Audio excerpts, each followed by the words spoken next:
Bonsoir. Bonsoir. La majorité dont vous faites partie...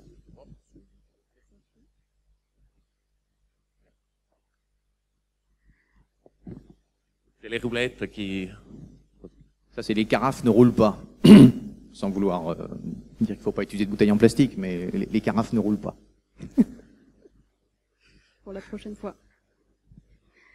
La majorité dont vous faites partie s'est engagée à mettre en place un droit d'interpellation des élus par les habitants de Grenoble. Ce sont les propositions 5 et 6 de votre programme.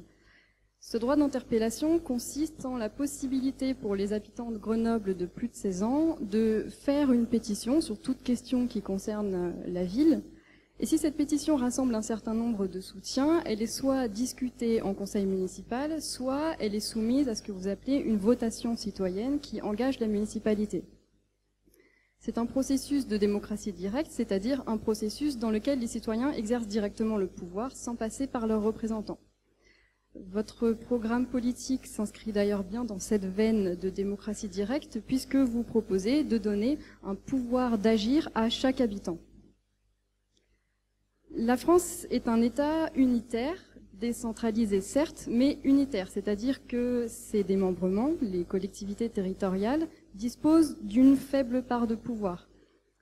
Elles peuvent encore moins décider de déléguer ce faible pouvoir à d'autres personnes. Concrètement, une commune ne peut pas dire « à partir de maintenant, je décide que ce sont les citoyens qui vont prendre les décisions ». Non, en France, c'est la loi qui décide de qui décide.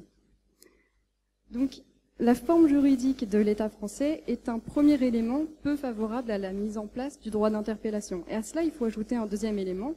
C'est une tradition française, un certain attachement à la démocratie représentative, c'est-à-dire qu'il y a une espèce de conviction que la décision doit être prise par des représentants démocratiquement élus et non directement par les citoyens. Avec ces deux ingrédients-là, on obtient un terrain assez peu fertile à la démocratie directe.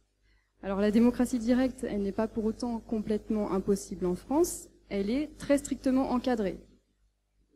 Selon la loi, c'est le maire seul, vous seul, qui décidez de quoi le conseil municipal va parler. Donc la commune ne peut pas s'engager juridiquement à donner suite à une pétition ou une interpellation des citoyens. Dans la même idée, les citoyens ne peuvent pas provoquer l'organisation d'un référendum dont le résultat serait obligatoire pour la commune. Ils peuvent simplement, les citoyens, demander à la municipalité qu'elle envisage la possibilité d'organiser ce que l'on appelle une consultation dont le résultat n'est même pas obligatoire pour la commune. Alors, le référendum au niveau local, il existe bien. C'est un référendum dont le résultat est obligatoire pour la commune, mais seule la municipalité peut en avoir l'initiative, et son résultat n'est obligatoire que si une condition drastique de participation n'est remplie. Alors, cet état du droit est plutôt différent, finalement, de votre projet consistant à permettre aux habitants de Grenoble d'imposer un sujet à la discussion du conseil municipal ou de provoquer un référendum dont le résultat serait obligatoire. Alors, ça signifie que si l'on veut faire de la démocratie directe qui soit digne de ce nom, comme c'est apparemment votre cas si l'on en croit votre programme, on ne peut pas se reposer entièrement sur le cadre juridique. Il faut aller au-delà. Sauf que si on va au-delà de la loi, on rencontre deux obstacles. Le premier, précisément, c'est qu'on est hors la loi. Donc on risque de s'attirer les foudres de la préfecture, voire la censure du juge administratif, qui sont les deux entités qui sont chargées du respect de la loi de l'État. Le deuxième obstacle est politique, et c'est sur celui-ci que j'aimerais que vous répondiez. Si le droit d'interpellation ne repose pas sur le cadre juridique, il repose uniquement sur la bonne volonté des élus. Ceux-là même qui seront interpellés par les citoyens. Donc à partir de là, d'une part, il n'y a aucune garantie de pérennité, c'est-à-dire rien n'assure qu'une prochaine majorité se sente obligée de respecter ce droit d'interpellation. D'autre part, et c'est à mon sens le point le plus important, comment pensez-vous que les citoyens peuvent avoir confiance en ce droit d'interpellation, sachant que ce sont les élus qui sont aux commandes finalement? Donc n'y a-t-il pas là des choses que vous avez promises mais que vous ne pouvez pas accomplir? Si vous y tenez réellement, pouvez-vous nous expliquer comment, avec ce droit d'interpellation, Et en respectant le cadre juridique actuel qui est très limité, est-ce que vous comptez donner le plus de pouvoir possible aux citoyens comme vous vous y êtes engagé? Merci.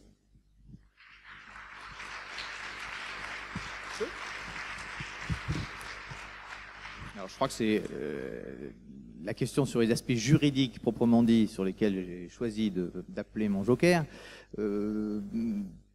Juste parce que moi je me suis plongé dedans une fois ou deux, notamment au Conseil régional en 2010, où on a essayé de bousculer déjà un petit peu le cadre légal, avec un succès mitigé. Mais juste quelques petits mots avant de passer la parole à mon joker, Pascal Couer, qui est adjoint à cette démocratie participative. C'est que la loi, pour une part, entérine les pratiques. Et que, de même que sur cette question-là, les choses bougent rapidement. Il y a eu l'introduction de l'initiative citoyenne européenne il y a 3 ans, 4 ans maintenant de cela. Il y a eu la loi dont les décrets ne sont pas passés, Sarkozy, pour le référendum d'initiative citoyenne. Il y a eu des tentatives au moment de la territorialisation là, d'ouverture de réglementation portée par des collectivités locales. Donc on voit que c'est un cadre qui est en train de bouger. Et à mon sens, de même que Dubedou, quand il a lancé ses premières associations d'immigrés, la loi l'interdisait. Les immigrés, avant Mitterrand, n'avaient pas le droit de droit d'association. De même, je pense que c'est un cadre qui va bouger assez rapidement. Donc ça ne me gêne pas du tout, d'abord de regarder comment on contourne ces dispositifs légaux, en les respectant parfois de façon un peu, en frottant un peu sur les bords, et d'autre part, sur la question politique de quel est le respect par les élus, en pratique, ça n'est qu'une question de volonté. Effectivement, si on regarde le Code général des collectivités territoriales, je suis un despote tout-puissant, puisque je suis à la fois le chef du délibératif, de l'exécutif, et que finalement mes adjoints ne le sont que par délégation que je leur octroie gentiment. Donc toute la pratique de la collectivité territoriale est déjà centrée plus sur la pratique que sur le respect exact de la loi, qui est extrêmement restrictif et pas du tout démocratique dans les collectivités territoriales où le délibératif et l'exécutif sont mélangés. Sur ce, je passe la parole à Pascal. Pascal, tu as 3 minutes. Ah, j'ai 3 minutes. Ah oui, parce que le temps de parole pris par le maire compte sur le temps total de la question. D'accord. Vous avez posé une question directe. Je vais essayer de répondre directement. Peut-être sur nos principes d'abord. Notre objectif est de sortir de cette logique qui vise à ce que les élus soient sanctionnés une fois tous les 6 ans. Donc il s'agit de mettre en place des dispositifs qui font que tout au long du mandat, avec les citoyens, on puisse à la fois partager le pouvoir, co-construire, c'est ce qu'on a annoncé ensemble, et on a pour ça développé 3 dispositifs. Les conseils citoyens indépendants, qui sont en place aujourd'hui, et qui peuplés avec 50% de citoyens tirés au sort. Les tirages au sort vont commencer dès les jours qui viennent, avec la possibilité également d'interpeller directement le maire, puisque vous savez qu'on a fait rentrer dans la délibération au conseil municipal une question au maire qui peut être posée en début de conseil municipal et dont le maire est obligé de répondre.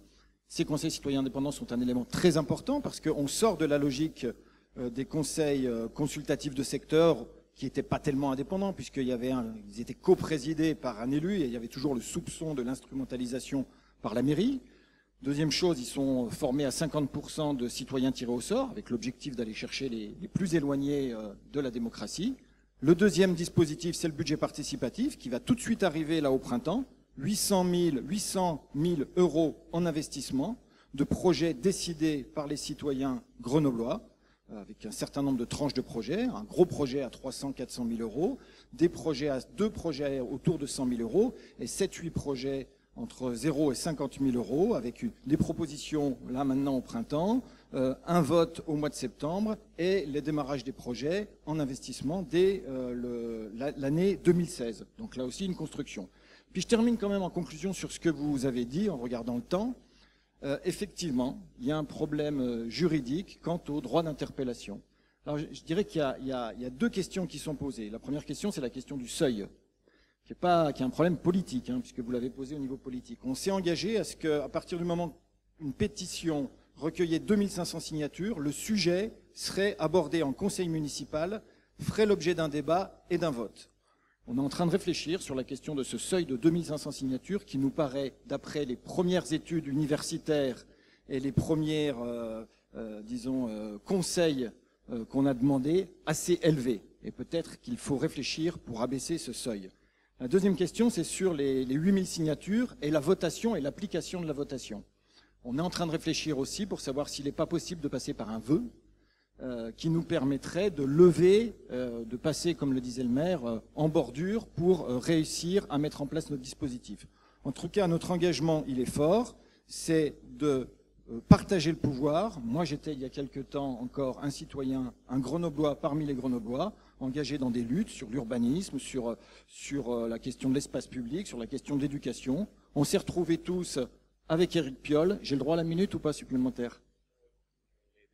Elle est déjà entamée. On s'est retrouvés tous avec Éric Piolle et avec cette volonté de se dire qu'on ne pouvait plus fonctionner comme ça fonctionnait avant, c'est-à-dire dans une logique de confrontation, dans une logique d'affrontement avec la puissance publique, et qu'il fallait passer de cette démocratie de l'affrontement à une démocratie plus apaisée, d'où l'ensemble des dispositifs qu'on est en train de mettre en place.